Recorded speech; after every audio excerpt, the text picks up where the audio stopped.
राम राम साथियों, आज के इस वीडियो में हम संधि के बारे में पढ़ेंगे। सबसे पहले हम जानते हैं संधि का शाब्दिक अर्थ क्या है। तो जो संधि का शाब्दिक अर्थ है वो क्या होता है? मेल, योग या समझौता।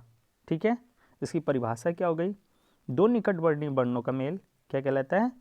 संधि कहलाता है। जैसे हिमालय, हिम प्लस आलय, ये दो निकटवर्ती वर्ण हो गए और इन्होंने मिलकर क्या बनाया?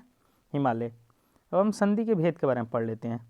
तो संधि के तीन भेद होते हैं। कई बार ये परीक्षा में पूछा गया है कि संधि के कितने भेद होते हैं। तो संधि के कितने भेद होते हैं? तीन भेद होते हैं। कितने भेद होते हैं? तीन। कौन कौन से? पहला है स्वर संधि। कौन सा है पहला? स्वर संधि। 11 स्वरों में से किन्हीं दो स्वरों का मेल होने पर स्वर संधि है। जैसे नरेंद्र, नर प्लस इंद्र। दूसरा है व्यंजन संधि, एक व्यंजन प्लस एक स्वर का मेल हो या दो व्यंजनों का मेल हो, जैसे विषम, बी प्लस सम, तो ये हो गया व्यंजन संधि। विसर्ग संधि, वर्ण का विसर्ग में परिवर्तन हो, वर्ण का किस चीज़ में परिवर्तन हो? विसर्ग, ये क्या है? विसर्ग है। जैसे निर्धन,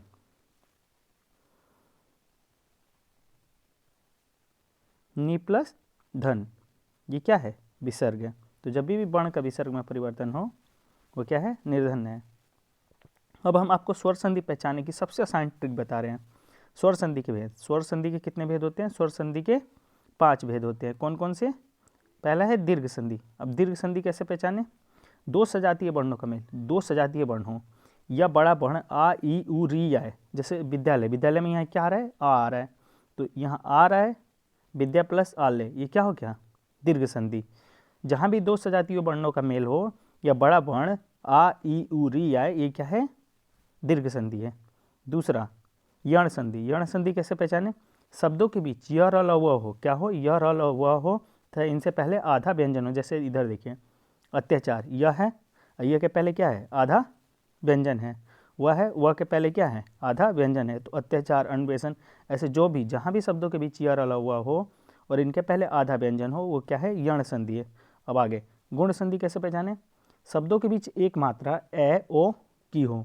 जैसे रमेश, रमेश में ए की मात्रा है, परोपकार में ओ की मात्रा है। तो जहाँ भी शब्दों के बीचों बीच एक मात्रा ए की या ओ की हो, वो क्या है? गुण संधि।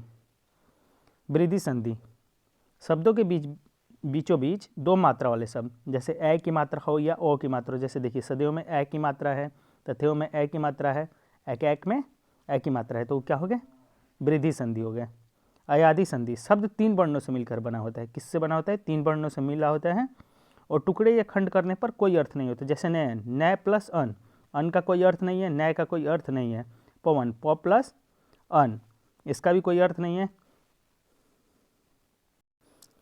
मैंने आपको संधि रिलेटेड सारी वीडियो करा दी स्वर संधि की। अब हम उसके क्वेश्चन करते हैं। दो वर्णों के मेल से होने वाले विकार को क्या कहते हैं? तो अभी मैंने बताया, जहाँ भी दो वर्णों का मेल से होने वाला विकार हो क्या कहलाता है? संधि कहलाता है। क्या कहलाता है? संधि कहलाता है। संधि कितने प्रकार की होती है ये भी मैंने बताया। ये भी कई बार प्रतियोगी परीक्षाओं में पूछा गया। 3 प्रकार की। कितनी प्रकार की होती है? 3 प्रकार की। दयानंद, देखिए आ की मात्रा है, जहाँ भी आ की मात्रा हो या दया प्लस आनंद, आ सजातीय वर्ण मिल रहे हैं, तो क्या हो गया? दीर्घ संधि। कपीस, कपी प्लस ई, यहाँ भी सजातीय वर्ण मिल रहे हैं, आ की मात्रा ई की मात्रा ये रहे, तो क्या होगा? दीर्घ संधि। पहचानने का सबसे आसान तरीका है। सदैव, जहाँ भी क्या रहे? डबल ए की मात्रा रहे, तो कौन सा संधि? यहाँ तो पूछ रहा है ऐसे, ये कौन सा संधि है? तो ये कौन सा संधि है? स्वर संधि। लेकिन आपको कमेंट में बताना है कि सदैव कौन सा संधि है। इनमें से कौन स्वर संधि का उदाहरण है? तो स्वर संधि पवन, पवन के खंड या टुकड़े करने पे क्या होगा? कोई भी अर्थ नहीं निकलेगा। ये कौन सा संधि है? अयादि संधि। इनमें से कौन सा शब्द वृद्धि संधि का उदाहरण नहीं है? तो वृद्धि, जहाँ ए की मात्रा रहे, ओ की मात्रा रहे, बड़े ए या बड़े ओ की मात्रा रहे। तो गुरुपदेश क्या है? गुरुपदेश इसमें से वृद्धि संधि नहीं है। दीर्घ संधि, दीर्घ मतलब दैत्यारी, ए की मात्रा रहे नहीं, जहाँ समान वर्ण मिले, तो दैत्य प्लस आरी, आ है यहाँ, तो क्या हो गया? दैत्यारी। क्या हो गया? दैत्यारी आपका क्या हो गया? दीर्घ संधि हो गया। पवित्र, प प्लस इत्र, कौन सा संधि? खंड या टुकड़े करने पे कोई भी अर्थ ना मिले, अयादि संधि। इत्यादि, इत्यादि का संधि विच्छेद क्या होगा? तो इति प्लस आदि। मुझे लग रहा है अब आपका पूरा स्वर संधि क्लियर हो गया होगा। आप क्वेश्चन लगा के देख लीजिए। अगर आपके कोई भी क्वेश्चन गलत होते हैं, कोई भी क्वेश्चन रिलेटेड आपको डाउट होता है, तो आप हमें कमेंट बॉक्स में ज़रूर कमेंट कीजिए। अगर वीडियो अच्छी लगे तो वीडियो को लाइक कीजिए, हमारे चैनल को सब्सक्राइब कीजिए और अपने फ्रेंड्स ग्रुप के साथ शेयर कीजिए। Thanks for watching.